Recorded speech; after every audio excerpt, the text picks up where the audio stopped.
Hey hey hey, bonjour à tous, j'espère que ça va bien aujourd'hui. Pour ma part, ça va très bien. J'ai fait ma vidéo le lendemain du match, puisque le jour même du match, j'étais au travail. Alors, je vais aujourd'hui vous faire l'analyse du match numéro 3 des Islanders face aux Capitals de Washington. Qu'est-ce que j'ai pensé de ce match-là? Euh, wow! Vraiment, un match où les deux équipes ont joué un hockey d'équilibre, ce que j'appelle. Alors, ça a été très difficile, autant d'un côté que de l'autre, de percer les filets. Et ça a été un jeu que, pour une fois, les Islanders ont pris le dessus au niveau offensif dans ce match-là.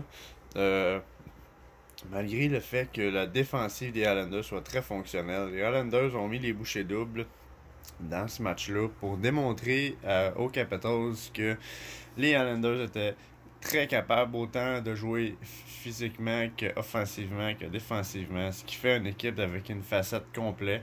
Encore une fois, je le dis depuis le début des séries, le système Barry Trotz pour les Islanders est euh, pratiquement sans faille. Vraiment, c'est très impressionnant de voir ça.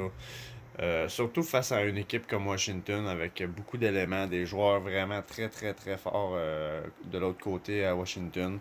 Et on réussit à maintenir ça, on réussit à démontrer qu'on a du tempo, qu'on a du tonus. Et ça n'a pas de prix pour une équipe. Puis ce que j'admire des Islanders, c'est que c'est une équipe qui travaille extrêmement fort et qui sont très patients avec la rondelle. Ils sont pas paniqués s'ils sont en déficit d'un ou deux buts. C'est sûr que c'est pas leur style de jeu favori, mais ils ont toujours le contrôle, ne vient pas à la panique ou à la rage ou quoi que ce soit. C'est une équipe qui est très patiente avec la rondelle. C'est une équipe qui va travailler très fort, qui va utiliser beaucoup de techniques pour se rendre au filet. Et on le voit encore, on l'a vu encore dans le match numéro 3 avec la victoire des Islanders de 2-1 en prolongation. Alors, on va commencer avec les statistiques du match. En fait, le premier but du match a été marqué par Andersley, le capitaine des Islanders. Très beau but où il était placé, il a demandé la rondelle et il a réussi à obtenir le fond du filet. Et ça a été 1-0 pour les Islanders. Alors, très beau but de Andersley. Très impressionné de sa performance. Encore une fois, son style de jeu lui fait honneur.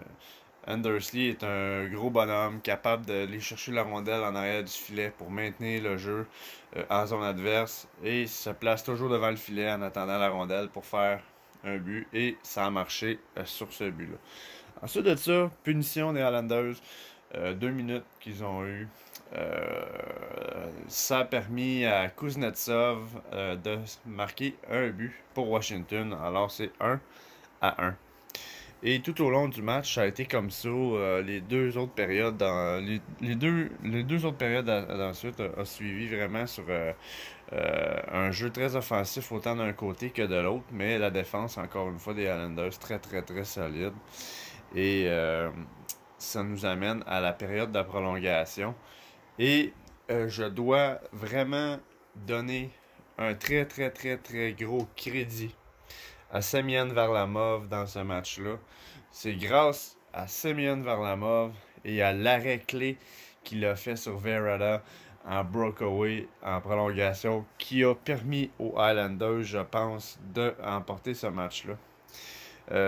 Pour vous mettre en contexte, Verada a réussi à obtenir la rondelle et était seul dans la zone adverse. Il était seul dans la zone des Islanders en breakaway. Et Varlamov a réussi à faire l'arrêt du lancer. Et lorsque la rondelle a été récupérée ensuite, Jordan Eberle a fait une passe à Matt Barzal. Et Matt Barzal a marqué le but de la victoire pour les Islanders. Et c'était un but extrêmement spectaculaire. Un but où la lame du patin était sur le bout de la ligne bleue. Alors on était à un poil de être en hors-jeu sur ce jeu-là. mais ça a été accepté puisque la lame du patin de Matt Barzal était sur la ligne bleue lorsqu'il a récupéré la rondelle. Et quelle fin!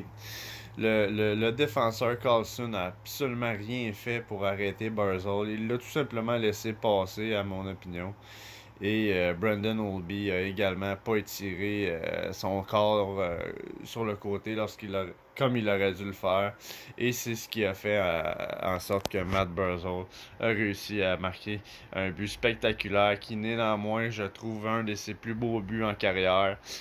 C'est pourquoi je l'ai mis sur mon Facebook, ce but-là. C'est un but extrêmement spectaculaire, un but que j'ai adoré voir. Et Matt Barzal étant mon joueur préféré, encore une fois, il démontre que dans la formation, c'est un joueur clé, c'est un joueur que la formation des Islanders ne peut pas se passer. On a absolument besoin de Matt Barzal pour l'avenir de cette équipe-là. Et je pense qu'avec les éléments que nous avons, avec Barzal, puis tout ce qui s'en vient dans le club école, je parle de Noah Thompson, Samuel Bolduc, je parle de Kiefer Bellow, Oliver Wahlstrom. Je pense que l'avenir des Islanders va être très solide. Et avec des joueurs comme Matt Barzal, justement, ou notre nouveau gardien de but également, Elia Sorokin, qui va être probablement une machine également. On a un bon petit club d'avenir qui s'en vient et les Islanders continuent de démontrer qu'ils jouent du très beau hockey et que leur système est très très très fonctionnel. Et on le voit face à Washington aujourd'hui dans cette série-là. Alors merci, c'était l'analyse du match numéro 3. Ça m'a fait plaisir d'être avec vous aujourd'hui. Gênez-vous pas à liker, partager, vous abonner, faire des petits pouces bleus. Toujours très très très agréable. Alors, merci beaucoup et je vais vous faire l'analyse du match numéro 4 cette semaine. Merci d'avoir été avec moi. Je vous souhaite bonne fin de journée.